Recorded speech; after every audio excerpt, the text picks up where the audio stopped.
Le marché du mobile est en progression constante depuis plusieurs années. 2013 continue à progresser de la même façon, à peu près. On est sur une croissance de 36% sur le premier semestre. Ce sont les chiffres SRI Price, le baromètre de l'IPUB.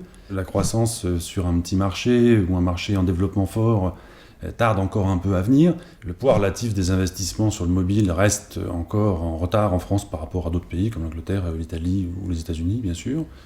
C'est dommage parce qu'on est un marché très équipé. Le niveau d'équipement en smartphone, en tablette et les forfaits associés permettent d'avoir des niveaux de surf très importants, des niveaux de consommation très importants. C'est sûr qu'il y a un décalage encore important entre ce potentiel et la réalité de ce marché. Tous les outils sont en place, les acteurs sont là. Maintenant, il faut que la fête commence. Le média mobile, aujourd'hui, commence à vraiment s'installer dans les dispositifs des annonceurs. La vraie difficulté aujourd'hui est que les annonceurs donnent une vraie fonction à ce média. C'est-à-dire que le média mobile peut faire de l'image, peut faire de la performance, peut créer du trafic vers les points de vente avec le SMS par exemple. Aujourd'hui, ce qui est important, c'est que les annonceurs, avec leurs agences, définissent des vrais objectifs au média mobile. Le média mobile, c'est un peu un couteau suisse, c'est-à-dire qu'on peut l'utiliser avec une fonction média, mais on peut également l'utiliser avec une fonction promotionnelle ou une fonction de trade marketing ou de création de trafic vers le point de vente. Donc en fait, en fonction de l'objectif de la campagne de l'annonceur, il suffit juste de trouver les bons objectifs pour trouver les bons moyens et voir comment on intègre le média mobile, soit dans le cadre d'un dispositif plurimédia. On parle beaucoup en ce moment de multitasking, c'est-à-dire que les consommateurs regardent la télé et en même temps sont sur une tablette ou sur un mobile. La question à se poser est plus de savoir comment moi, marque, je vais m'adresser à mon consommateur alors qu'il est en train de surfer sur mon mobile en même temps qu'il regarde la télé ou qu'il consulte une tablette. C'est le vrai enjeu du positionnement du média mobile.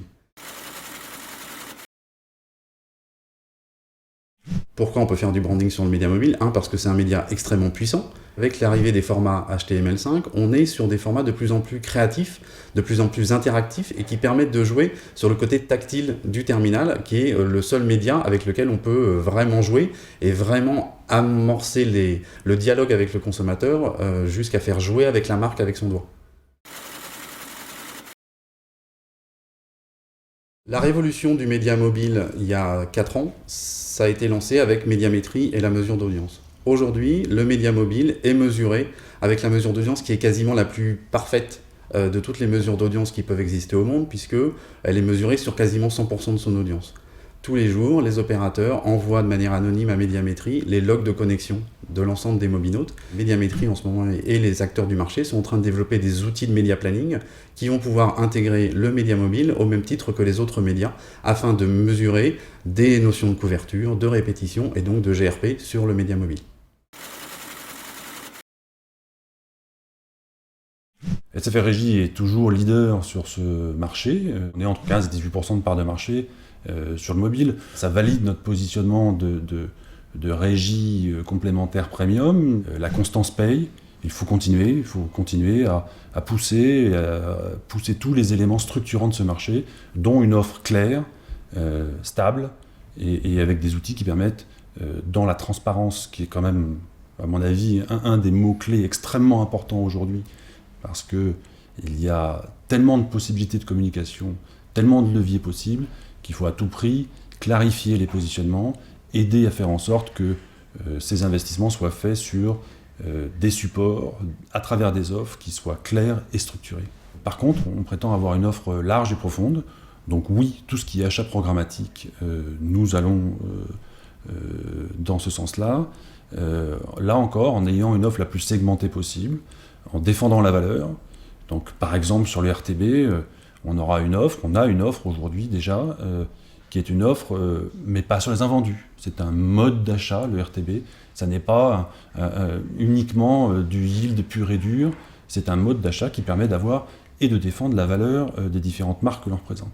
Sur la partie ad exchange, par contre, c'est évidemment quelque chose de beaucoup plus ouvert, des plateformes qui permettent d'avoir une offre très ouverte et large, et d'avoir une offre qui va de la valeur la plus importante, sur de la vente de gré à gré, à la valeur la moins importante sur de l'ADEX, avec, pour le coup, des inventaires beaucoup plus ouverts que notre propre ad network.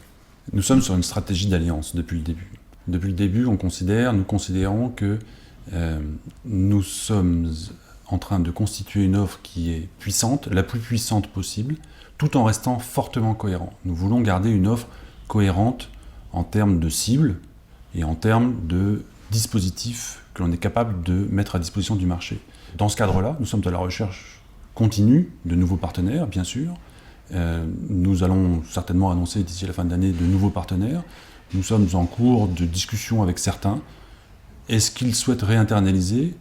J'allais dire pour nous, peu importe, puisque nous sommes systématiquement dans une stratégie de co-commercialisation et de courbe d'apprentissage. Il est essentiel pour nous que l'ensemble de nos partenaires apprennent à commercialiser, à monétiser au mieux leurs assets mobiles, que ce soit au sein d'opérations spéciales ou de vente en direct, pourquoi pas. Ça n'est pas du tout antinomique avec la stratégie d'alliance que l'on met en place. Pour nous, il est essentiel de mettre en perspective cette possibilité d'offrir au marché une alternative à des offres extraordinairement puissantes, telles que celle de Google par exemple, mais de garder une cohérence en termes de cible forte. Nous, c'est notre positionnement, c'est d'amener cette offre cohérente en termes de cible et en termes d'environnement de communication pour donner la garantie aux annonceurs que ce qui leur est vendu est de façon très claire et transparente une offre de qualité dans un environnement de contenu de qualité.